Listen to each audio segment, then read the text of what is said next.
ಈಗ ಅನೇಕ ಚುನಾವಣೆಗಳು ನಡೆಯುತ್ತೆ. ಚುನಾವಣೆಗಳು ನಡೆದಂಥ ಸಂದರ್ಭದಲ್ಲಿ ಹಿಂದುತ್ವದ ಬಗ್ಗೆ, ಹಿಂದೂಗಳ ಬಗ್ಗೆ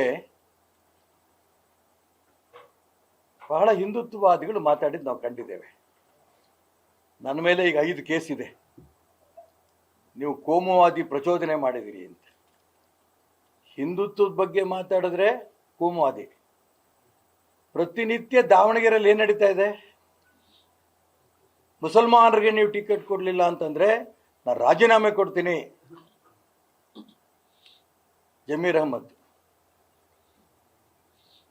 ಮುಸಲ್ಮಾನರಿಗೆ ಅನ್ಯಾಯ ಆಗಿದೆ, ಇದನ್ನು ಸರಿಪಡಿಸಲೇಬೇಕು, ನಾವು ಸರಿಪಡಿಸ್ತೇವೆ. ಯಾರೋ ಮುಖ್ಯಮಂತ್ರಿ ಸಿದ್ದರಾಮಯ್ಯನವರು, ಉಪಮುಖ್ಯಮಂತ್ರಿ ಡಿ.ಕೆ. ಶಿವಕುಮಾರ್ ಅವರು.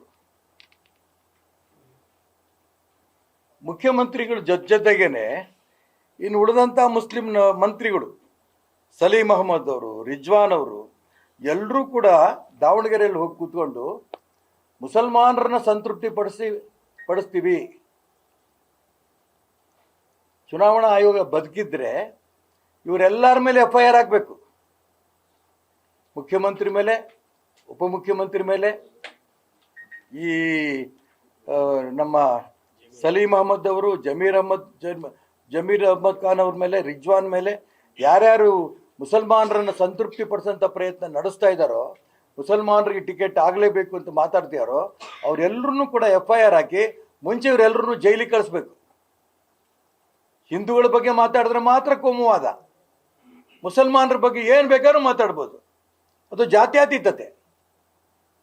ನಾಚಿಕೆ ಆಗಬೇಕು ಈ ಸರ್ಕಾರಕ್ಕೆ. ಅದಕ್ಕೋಸ್ಕರ ನಾನು ಇಷ್ಟೇ ಮಾತ್ರ ಹೇಳ್ತೇನೆ, ಇವರೇನು ಮುಸಲ್ಮಾನರನ್ನ ಪರವಾಗಿ ನಿಂತರಂತ ಈ ಕಾಂಗ್ರೆಸ್ಸಿನ ನಾಯಕರ ಬಗ್ಗೆ ಚುನಾವಣಾ ಆಯೋಗವೂ ಧೈರ್ಯ ಮಾಡಲ್ಲ, ನನಗೆ ಗೊತ್ತು. ಆದರೆ ಹಿಂದೂ ಸಮಾಜ ಜಾಗೃತಿ ಆಗಬೇಕು. ಹಿಂದುತ್ವದ ಪರವಾಗಿ ಯಾರು ಹಿಂದೂಗಳಿಗೆ ರಕ್ಷಣೆ ಕೊಡ್ತಾರೆ, ರಾಷ್ಟ್ರೀಯ ಚಿಂತನೆ ಉಳ್ಳಂಥ ಅಭ್ಯರ್ಥಿಗೆ ತಾವು ಬೆಂಬಲ ಕೊಡಬೇಕು ಅಂತ ಈ ಸಂದರ್ಭ ನಾನು ಪ್ರಾರ್ಥನೆ ಮಾಡ್ತೇನೆ. ಯಾಕೆ ಅಂತ ನಾನೇ ನಿಮಗೆ ನಿಮ್ಮ ಮುಖಾಂತರ ಚುನಾವಣಾ ಆಯೋಗ ಕೇಳ್ತಾ ಇದ್ದೀನಿ. ನಿಮಗೆ ತಾಕತ್ತಿದ್ರೆ ಅವ್ರ ಮೇಲೆಲ್ಲ FIR ಹಾಕಿ, ಇಲ್ಲ ನಮ್ಮ ಮೇಲೆ 5 ಕೇಸ್ಗಳು ಬಿದ್ದಿದ್ದಾರೆ, ತೆಗೆದಾಕ್ಬಿಡಿ, ತಪ್ಪು ಮಾಡಿದೀವಿ ನಾವು ಅಂತ ಕ್ಷಮೆ ಕೇಳಿ. ಹಿಂದುತ್ವದ ಪರ ಮಾತಾಡದೆ ತಪ್ಪ ಈ ಹಿಂದೂಸ್ತಾನದಲ್ಲಿ?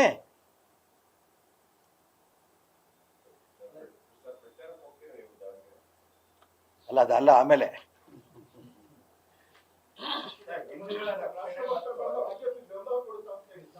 ಅದೆಲ್ಲ ಆಮೇಲೆ ಎಂದೆ